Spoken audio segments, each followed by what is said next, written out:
Concern podcast, where we unpack political, social, economic, and cultural stories shaping our world.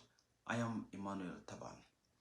Now, Kenya's former Prime Minister, the Right Honorable Raila Odinga, is laid to rest. He is buried on Sunday in his home village in Bondo. And, it seems people are soon getting back to their usual businesses, getting back to the politics. And of course, we're expecting things to change a little bit in the next few weeks or days or so.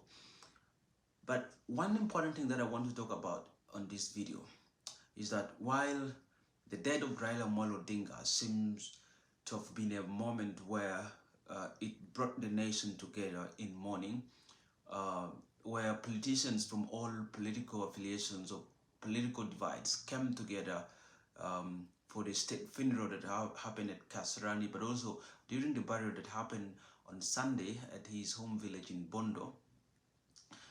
There seemed to be one political figure who was not in attendance. And so many people have been strolling him out, trying to find out why he couldn't attend the funeral of such an important person in the country. But before we proceed with this video, if this is your first time watching a video on the Concern Podcast channel, please subscribe, hit the notification button so you can get notified of more videos that are coming ahead of us.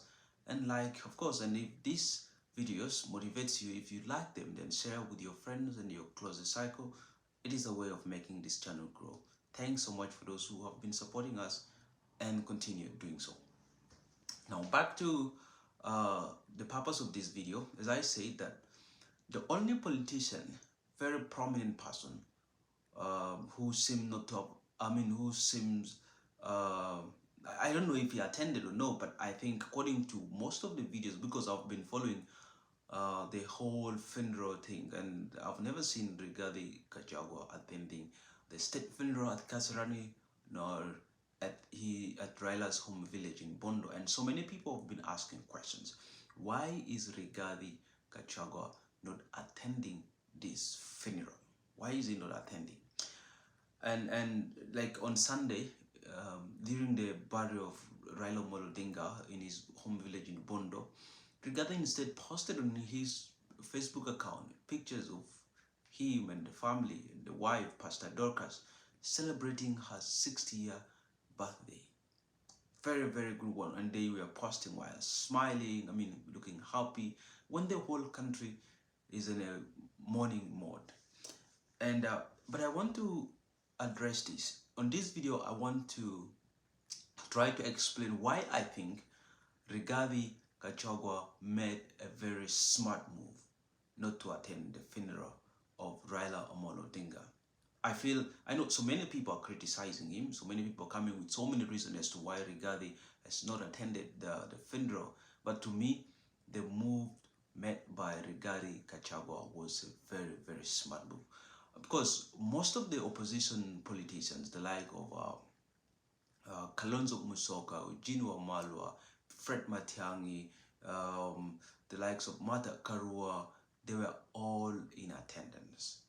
They all attended. In fact, even Eugene Wamalwa led a group, a team from Western, taking bulls to Bondo for the burial of Raila Odinga, and so many other people, so many other prominent opposition figures, like George Natembeya. He has led a group to Bondo taking bulls.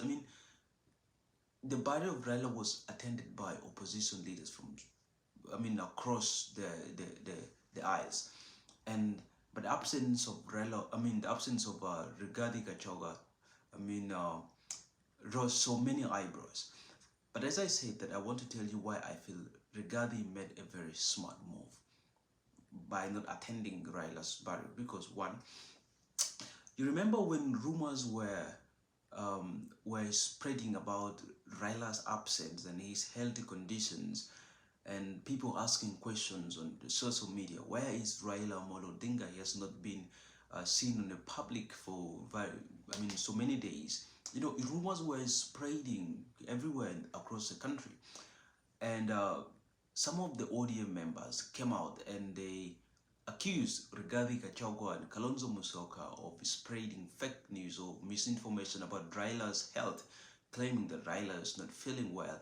And even Raila's press secretary, Dennis Onyango, wrote a letter and posted on social media criticizing likes of Rigathi Gachagua and likes of Kalonzo Musyoka for spreading all this fake news regarding Raila Odinga's health. Even some people came out and spoke boldly that Raila Odinga is in a good health. Mama Ida came out and spoke that she is the most closest person to Raila. If Raila is sick, she'll be the only person the first person actually to get the information about it. Oburu Odinga came out and say Raila is doing well, he's kicking. Kindiki even came out and say Raila is jumping, he's okay. I mean, so many people came out and said Raila Odinga is in a good health condition. Only and then when they issued out that letter, when Dennis Onyango issued out that letter criticizing Rigathi Gachagua and likes of Kalonzo Musyoka, and in one of their political rallies, the United Opposition, likes of Kalonzo Musyoka, Rigathi Gachagua, I think it was in Kitui County, they went and one of the most furious videos that emerged on social media was that video where Rigathi Gachagua addressing some of the Kenyans in Kitui County, and then he spoke about this the letter that was issued out by Dennis Onyango accusing them of spreading misinformation about Raila's health. In fact, let's watch this video. Sasa nimeona jana hii watu ya ODM wakileta upuzi ati hiyo mzee yao ako na matatizo, ati wanataka kuwekelea Kalonzo na mimi. Kalonzo ni bakteria, yeye ni virus. Sasa maneno ya ugonjwa, Kalonzo na mimi tunaingilia wapi? Sisi tunatakia hiyo mzee mema, tunataka wakuwe pamoja na Ruto, tuwafukuze pamoja kwa debe 2027. Harambe! Harambe! Yeah, so that was the video. So Rigathi here was referring to themselves because people were claiming they spread the news about Raila's health, and then he was asking, is Kalonzo Musyoka a bacteria? Is he a virus? I think that statement alone angered so many people from ODM and those who are close to Baba, because they feel Rigathi was, so much bitter, and he was trying to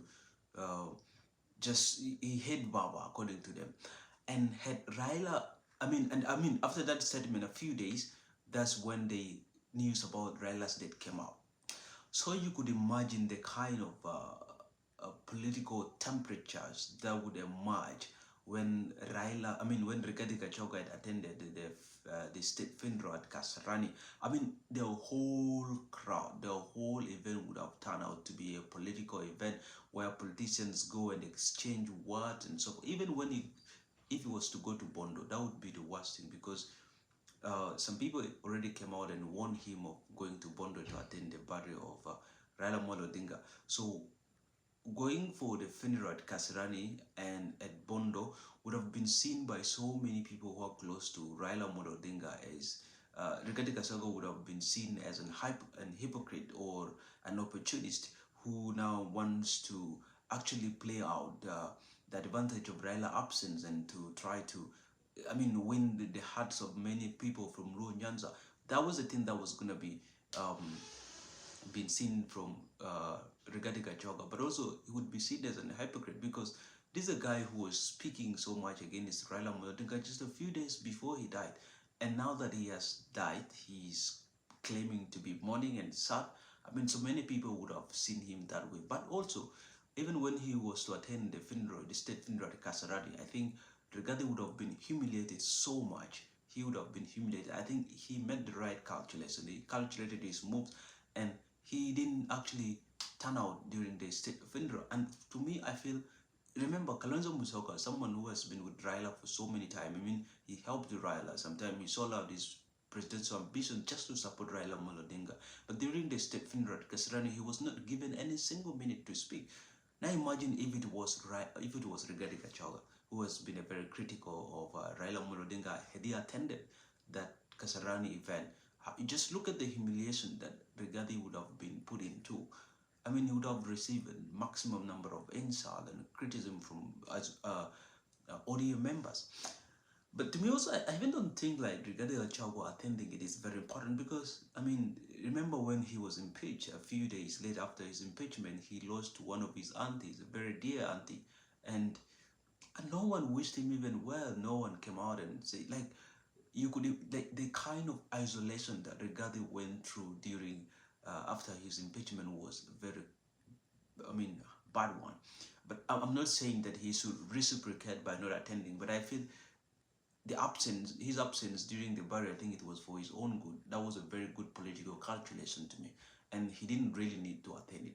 Even Raila did not attend the funeral of Chibugati, the then chairperson of IEPC, because he believed that that guy, he won the election, but Chibugati stole it from him, and therefore he had his own reasons. If he had gone there as well, it would have been seen as a, I mean, it wouldn't have been well. So it's all about making calculations. So with these reasons, I feel Rigathi Gachagua made the best and smart move by not attending the funeral of Right Honorable Raila Odinga. And in a few days, in fact next week, we're likely to see him for a media interview, and he's going to express himself. He's going to tell why he did not attend it, and let's wait until that time and see the reasons why he's going to give us. But for me, I feel he made a very smart move by not attending Raila's funeral. He skipped lots of humiliation, he skipped lots of insult, he had skipped lots of bad things that were going to happen to him, according to my observation.